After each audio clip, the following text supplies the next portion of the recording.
Salut tout le monde, ici Alisha, fondateur du mouvement Les Nouveaux Hommes, où l'on se sert des publications scientifiques pour montrer à tous les hommes comment améliorer leur vie sociale, leur vie professionnelle, leur éducation morale et bien évidemment leur apparence, dans le but d'atteindre leur plus grand potentiel et ainsi vivre la vie de leurs rêves. Si je fais cette vidéo aujourd'hui, si je vous parle aujourd'hui, c'est parce que je suis allé boire un verre avec un ami, on a mangé une petite pâtisserie, on a pris un petit thé, on s'est fait plaisir. Et je voulais lui parler d'une recherche que je venais de lire sur l'histoire des rayures et l'amincissement, mais je me souvenais plus de ce que les gens pensaient de manière commune. Est-ce que c'était les rayures horizontales ou les rayures verticales qui amincissaient? Qu'est-ce que les gens pensaient? Je m'en souvenais pas. Donc j'ai demandé à la serveuse, parce que je me suis dit, après tout, c'est une femme, elle sait mieux que nous. Et elle m'a sorti la réponse la plus intéressante qui soit. Elle m'a dit, c'est les rayures verticales. C'est logique.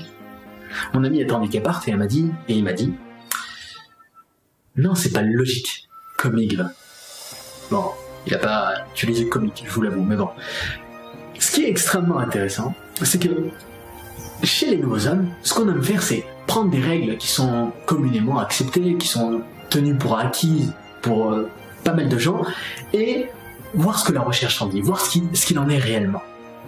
Et quoi que vous pensiez aujourd'hui sur ce sujet, quoi que vous pensiez, peut-être vous pensez que c'est les rayures verticales qui amincissent, ou les rayures horizontales qui amincissent, quoi que vous pensiez, je vous assure que la réponse va vous étonner. Alors restez avec moi, ça va vous plaire.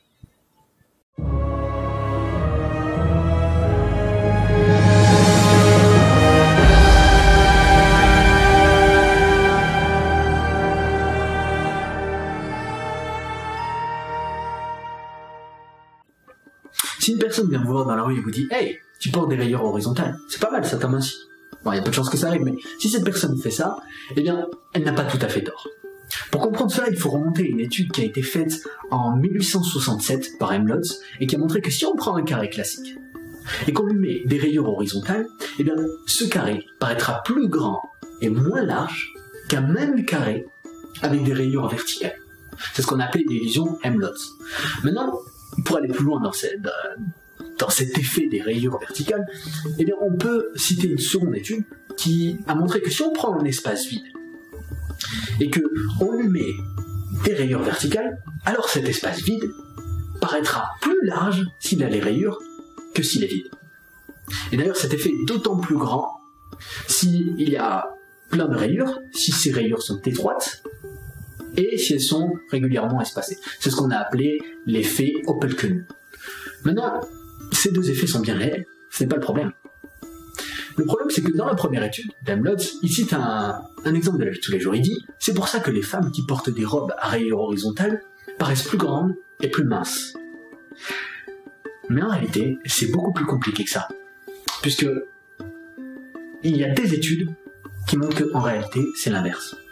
Donc je vais vous présenter ces études et vous allez voir qu'en fait, même si je viens de vous prouver que les rayures horizontales amincissent, eh bien les rayures horizontales grossissent également. Le problème avec ces deux illusions que je vous ai citées, c'est qu'elles ont été identifiées sur papier en ce qui concerne des carrés, et non des vêtements, et non des êtres humains. En psychologie, on parlera d'un manque de validité écologique et externe. C'est pour ça qu'on ne peut pas élargir ces études, donc c'est ce qu'elles montrent, à des vêtements et à des personnes. La première étude, à notre connaissance, qui a étudié directement les rayures sur des vêtements et donc des silhouettes de personnes, date de 1982. Elle a été faite par Imai et il a montré que si des hommes portent un costume avec des rayures horizontales, ils paraîtront plus gros. Alors que s'ils portent un costume avec des rayures verticales, ils paraîtront plus minces. Ça, c'est pas mal. C'est pas mal, c'est un bon début. Mais pourtant, il manque cette chose primordiale qui fait de nous des êtres humains, c'est-à-dire la 3D. Il faut attendre 1998 pour que la première étude se fasse sur de vrais bustes. Et cette étude a confirmé les résultats de l'IMAI. Donc pas de problème, finalement, on connaît la réponse. Les rayures horizontales grossissent et les rayures verticales amincissent. Et bien non, c'est beaucoup plus compliqué que ça. Alors c'est vraiment là où les choses commencent à devenir intéressantes. En 2011, Thomson a sorti une recherche qui montre que les lignes verticales, eh bien finalement, elles grossissent légèrement une personne. Donc c'est totalement contradictoire avec ce qu'on vient de voir. Vous voyez, finalement, c'est le gros bordel. Mais en réalité, pour être tout à fait franc avec vous, on savait déjà pourquoi. Puisque en 2007, donc quelques années avant, 4 années avant, une recherche était sortie et avait montré que lorsqu'on met des lignes verticales sur une tenue, eh bien il y a deux effets qui entrent en jeu. L'illusion M-Lots, qui fait que les rayures verticales vont grossir la personne, et l'effet amincissant de la 3D. Or cet effet amincissant de la 3D est beaucoup plus important, en règle générale, que l'illusion M-Lots. Cependant, il y a certains facteurs qui peuvent faire en sorte d'augmenter la puissance de l'effet M-Lots. Le plus important est la corpulence. Si vous êtes extrêmement maigre, enfin si vous êtes maigre tout simplement, eh bien l'effet M-Lots va être beaucoup plus important et donc les rayures horizontales vont vous amaigrir encore plus. En revanche, si vous avez une corpulence normale ou si vous êtes beaucoup plus fort, eh bien, ce ne sera pas le cas et ce sera même carrément l'inverse. Mais il n'y a pas que ça, il n'y a pas que la corpulence, il y a aussi les gens. Donc ça dépend de vous en fait, ça dépend de à quoi vous ressemblez en dehors de votre corpulence, mais ça dépend également des vêtements, donc de la coupe des vêtements, de la couleur de vos vêtements, et enfin ça va dépendre de la corpulence des gens qui sont autour de vous. Donc finalement vous comprenez que un tel phénomène n'a aucun côté pratique finalement, puisqu'il est beaucoup trop complexe pour ça.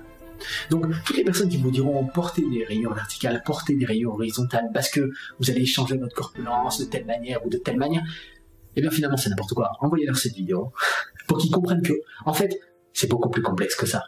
Donc finalement, voilà ce que vous allez faire. Vous allez porter ce que vous avez envie de porter, tout en faisant attention lorsqu'il y a des rayures à l'effet que ça fait sur vous. Donc, vous allez voir que tel vêtement, en fonction de telle coupe, en fonction de telle couleur, en fonction de tel moment, va vous grossir ou vous amincir. Vous devez être réellement conscient de ça.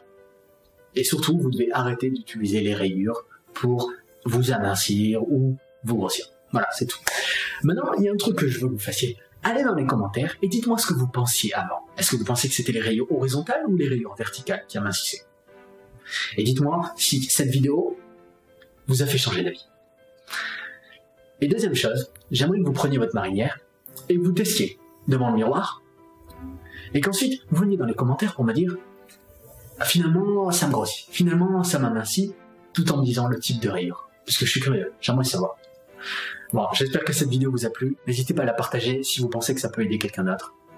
Maintenant, comme toujours, servez-vous de tout ce que vous avez appris dans cette vidéo pour améliorer votre style et votre vie, et surtout, changer les choses pour un monde meilleur dès aujourd'hui.